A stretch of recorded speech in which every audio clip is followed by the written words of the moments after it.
प्रतिबिंब जनमानसांचे। करजगावमध्ये भिल्ल समाजाच्या महिलांवर प्राणघातक हल्ला व अल्पवयीन मुलींचा विनयभंग।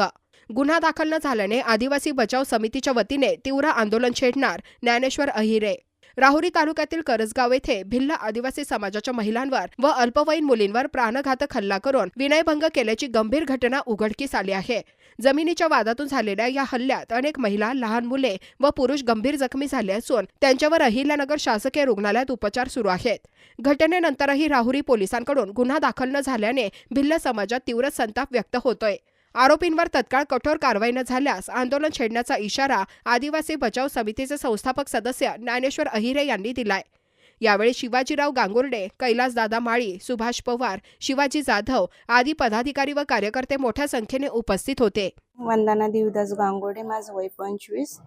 आम्ही आमच्या वावरामध्ये करजगाव इथे वावरामध्ये आम्ही गायांसाठी चारा आणायला गेलेलो होतो।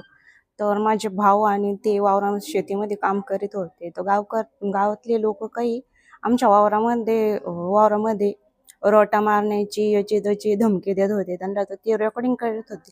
तर माझा एक मोठा भाऊ होता, तर तो रेकॉर्डिंग करत होता। तर त्यांचा फोन एका ताईने घेऊन आणि नदीमध्ये फेकून दिला। तर मग सगळेजण त्यांच्या मागं घेऊन कोराडी कोयते असे घेऊन त्यांच्या मागं पळत सुटले। तर आम्ही तिथं गेलो।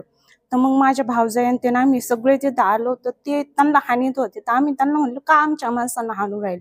तर त्यांनी बाया सुद्धा बघितल्या नाही, बायांना सुद्धा त्यांनी कुऱ्हाड्यांनी खोऱ्यांनी त्यांनी असे हाणमार केली। तर आम्ही घरी पळलो। घरी आले माझे भाऊ आणि ते सगळे घरी पळाले। तर ते घरामध्ये घुसून त्यांना बाहेर काढून त्यांना हाणीत होते।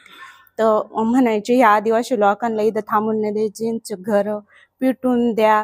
माझ्या भावांचे डोके फोडले, एका भावाच्या हाताला लागलं, म्हणजे पूर्ण एकदम बेशुद्ध पडूस तोवर ते हानीत होते। माझे एक भाऊजाई आहेत, त्यांना तर फार बेशुद्ध पडतं।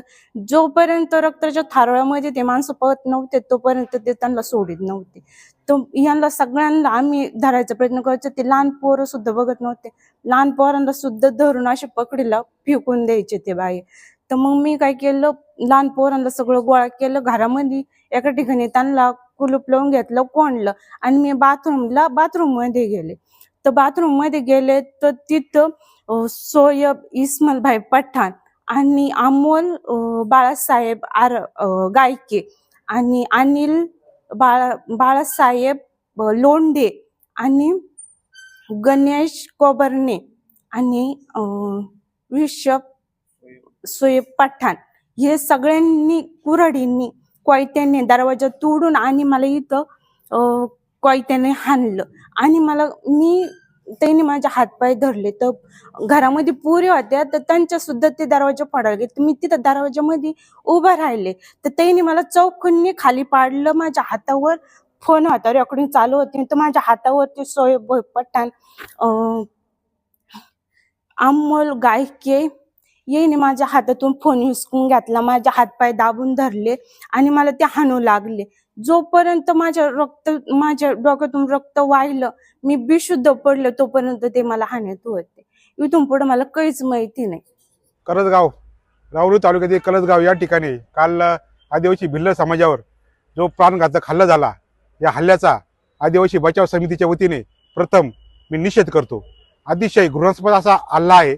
आदिवासी महिलांवर, अल्पवयीन मुलींवर आणि त्या मुलांवर, त्यांच्या मुलांवर तसेच पुरुषांवर अतिशय प्राणघातक हल्ला केला। आदिवासी जी जमीन कसत होते त्या जमिनीमध्ये एक जमाव, त्या गावातला जमाव आला। तो जमाव कशासाठी जमला हे बघण्यासाठी हे आदिवासी त्या ठिकाणी गेले। ते गेले असताना त्या जमावाने डायरेक्ट यांच्यावर हल्ला केला। हल्ला इतका भीषण होता, याच्यामध्ये ह्या महिला अतिशय जखमी झाल्या आहे। यांच्यावर कोयत्याने, फावड्याने, त्यानंतर आपल्या सुऱ्याने, तीक्ष्ण हत्याराने असे अतिशय घृणास्पद असे त्यांच्यावर वार केले। त्यानंतर आज या ठिकाणी आम्ही आदिवासी बचाव समितीच्या वतीने या ग्रामीण रुग्णालयामध्ये त्यांना ॲडमिट केलेलं आहे। पोलीस स्टेशन ज्या टायमाला ते गेले त्या टायमाला त्यांची पोलिसांनी कुठलीही फिर्याद घेतली नाही। पोलिसांनी त्यांना मेमो दिला, तुम्ही याच्या रुग्णालयामध्ये जा, ॲडमिट व्हा, आम्ही तुमची फिर्याद घ्यायला त्या ठिकाणी होतो। पण अद्याप दुसरा दिवस उजडला आहे, पोलिसांनी अद्याप त्यांची फिर्याद घेतली नाही, कुठले जबाब घेतले नाही। या ठिकाणी आम्ही सांगू इच्छितो की 24 तासाच्या आत पोलिसांनी सदर आरोपीविरुद्ध गुन्हा दाखल केला नाही, त्यांना अटक केली नाही, तर आदिवासी बचाव समितीच्या वतीने तीव्र आंदोलन अहिल्यानगर जिल्ह्यामध्ये उभे राहील। याची सर्वस्वी जबाबदारी राहुरी पोलिसांवर राहील। मी ज्ञानेश्वर अहिरे, आदिवासी बचाव समिती संस्थापक सदस्य. मी शिवाजी गांगुर्डे, आदिवासी बचाव समिती राज्य सदस्य.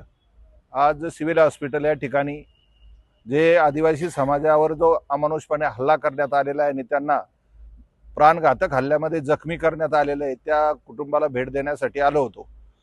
तरी शासनाने आतापर्यंत त्याबाबत कुठलीही कारवाई केलेली नाही. पोलीस प्रशासनाने तात्काळ कारवाई करावी, अन्यथा उद्या आंदोलन जे रस्त्यावरचं होईल, गाव बंद होईल, तालुका बंद होईल, त्याला सर्वस्वी पोलीस प्रशासन जबाबदार राहील, हे या माध्यमातून सांगू इच्छितो. नवीन बातम्या आणि ताज्या घडामोडींसाठी आजच आपल्या चॅनलला सबस्क्राईब करा